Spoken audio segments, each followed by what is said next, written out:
Chess, nonsense, and analysis. Hi, dear viewer. So here we are once again. We are talking about the UzChess Cup, and yeah, action was underway today. Lots of exciting stuff. Basically, all the games were drawn except one, and that's the one that we're going to look at. Abdusattorov beat Richard Rapport, and a very big win. And with that, Abdusattorov goes into the lead with 2.5 out of 3. Exciting. He's being chased, by people like Pragnananda, Eric Aisi, and all the other players giving chase. And yeah, all to play for.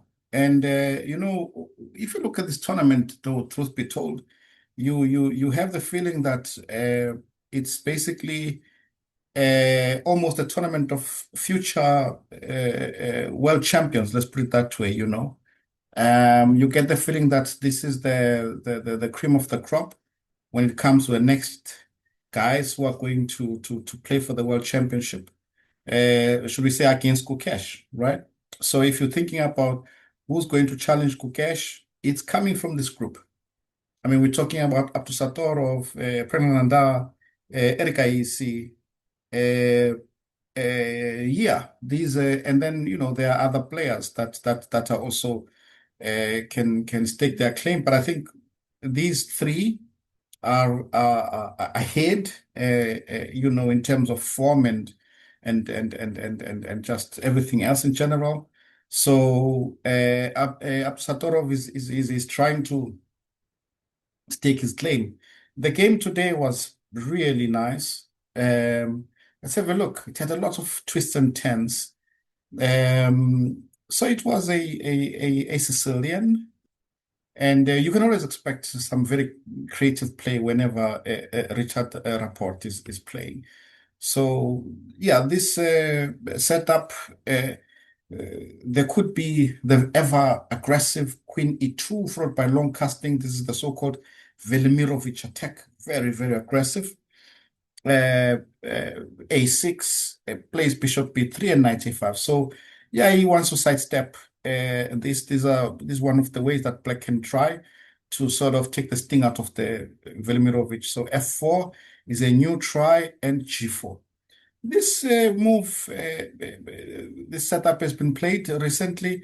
Now here people have been playing B5 or knight takes B3. D5 is a new move. And it is interesting so I went and checked the computer, and D5 is the first choice of the computer. So I don't know if but possible that Richard Rapport analyzed the position, but he's also creative enough that even without really analyzing it, he may have just found D5 over the board. E takes D5. Yeah, the computer wants to play E5 in this position, but okay. E takes D5, bishop B4. Takes on E6. This is very interesting. Knight takes B3. So a couple of blows are exchanged. Let's go into the critical position.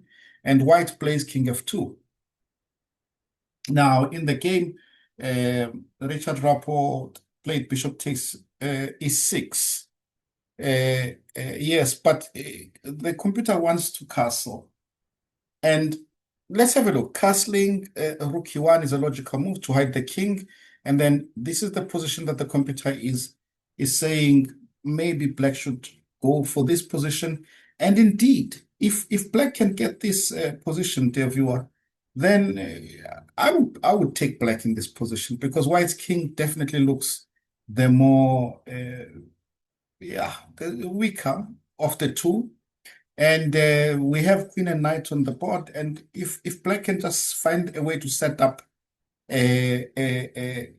the knight and the queen in the right position, like I'm thinking knight on D5 and queen along this diagonal, then already there's going to be some serious problems against white. So yeah, it looks like there's going to be some discussion still regarding this variation. Most definitely it's very exciting, but I think white needs a new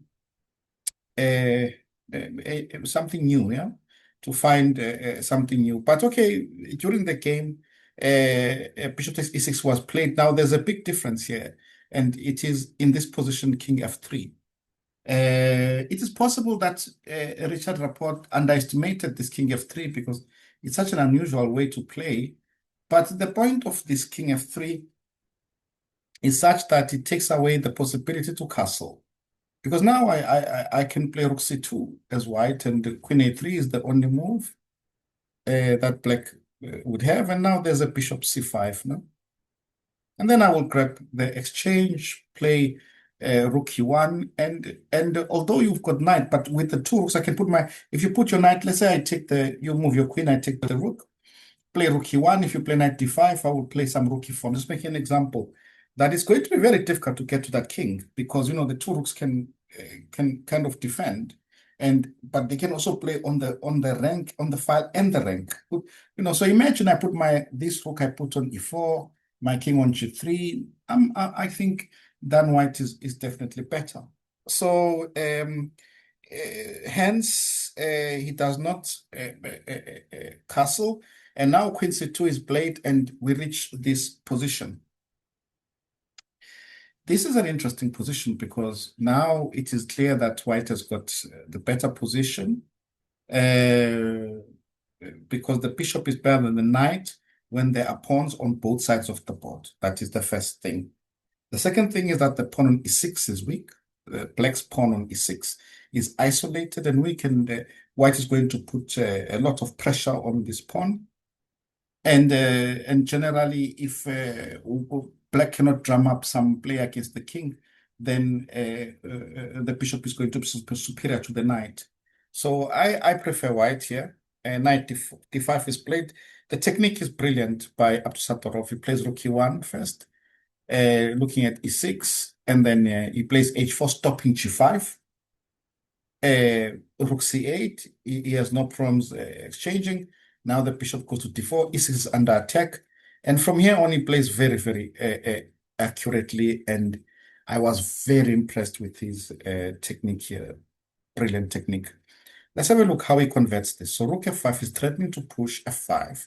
Because if he plays f5, then the knight on d5 is dislodged. Yeah? So knight e7. Now he plays rook c5. The problem is that if you don't exchange, we can see that it will be easy for white's rook to invade the position. So he exchanges, plays knight to c6. So what is black going to try to do? Black is going to try and find a way to make some kind of a fortress where white cannot enter. However, it is not so easy to set up. So g6. So he's hoping, this is a hope of some fortress that white cannot get in on the white squares and get in on the black squares. But let's have a look at this technique. Now, bishop goes to b6. So h5, we exchange, and then he plays f5. Yeah, maybe h5 for me. But even if you don't play h5, he's playing f5. Yeah. The issue here is that the bishop will dominate the knight, and the king is going to then try to attack this pawn. And if you defend, maybe the king can then move over to the queen side. So it's very difficult to defend. f5. Now have a look at this position. First defends the pawn. Now what is the threat? The threat is to play king f4 and king g5. Plays knight d5, stopping king f4, but now this is a waiting move. Basically, black is in Zugzwang. Fantastic. Bishop e1 stops knight c3 check to pick up the pawn, but at the same time, it puts black in some kind of a Zugzwang.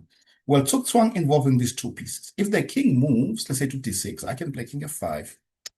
And if the knight moves, I will play king f4 and then king g5. So black is in some Zugzwang, yeah? So black moves the queen's pawn and white waits. Yeah, and then now look, there's no way to break the Zugzwang, and he plays knight e7, and now the king goes to g5. Yeah, bishop goes to c3. Look at how the bishop is placed. This is brilliant technique, stopping the knight from coming closer. And now the king goes to g5, and the king grabs the pawn on h5. The knight makes its way to the a3 pawn, but now he has set up a situation where the pawn is going through. Now the knight goes to g5. Of course, now what white does not want to do is to push the pawn because the knight will sacrifice, and then the king will move towards b4 and minimum draw. And if white is not careful, there could be even more for black. But the solution is to attack the knight. So king g8, knight g5 is forced, and now bishop here. And this is it's a well-calculated end of the game. Bishop takes g5. If king takes, then h7 and h8. So a2. And now, maybe, dear viewer, you can try to see here if you can find a win for white. White to play and win. What is white's best move? You find it. Yeah, I know you. I knew you would find it. It is bishop f6. So bishop f6 stops the pawn from queening. And the problem, of course, is, okay, here Rapport resigned, because if the king takes the bishop, the pawn moves forward. Yes, indeed, you do queen, but your joy of having a queen is only one move old. That's how it's going to survive, because the opponent grabs a queen as well, check, and then will pick up your queen. A very impressive game by Abdusattorov. Very, very impressive. I must admit, at the moment, these three players, they are fighting for the, I would say, psychological control of who's the next challenger for the World Championship. And I'm seeing it between Abdusattorov, Pragnananda, and Arjun Ergaisi. Exciting stuff. And I mean, the nice thing about this event is that these three players, they are still going to meet each other in the tournament. That's where the fun is going to be for us as spectators.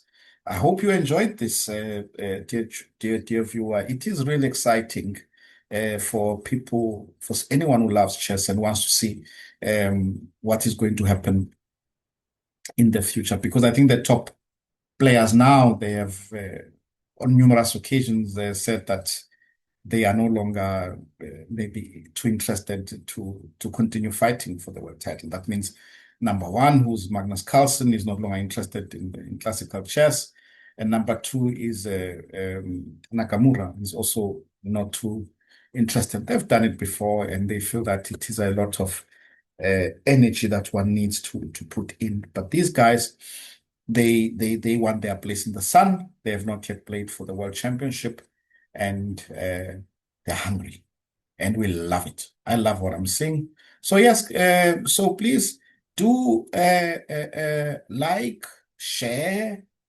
subscribe if you haven't, and yeah, otherwise, yeah, I'm going to please check in, because we're going to see what will happen in the next rounds, right? So yeah, with that, dear viewer, I say till we meet again, checkmate.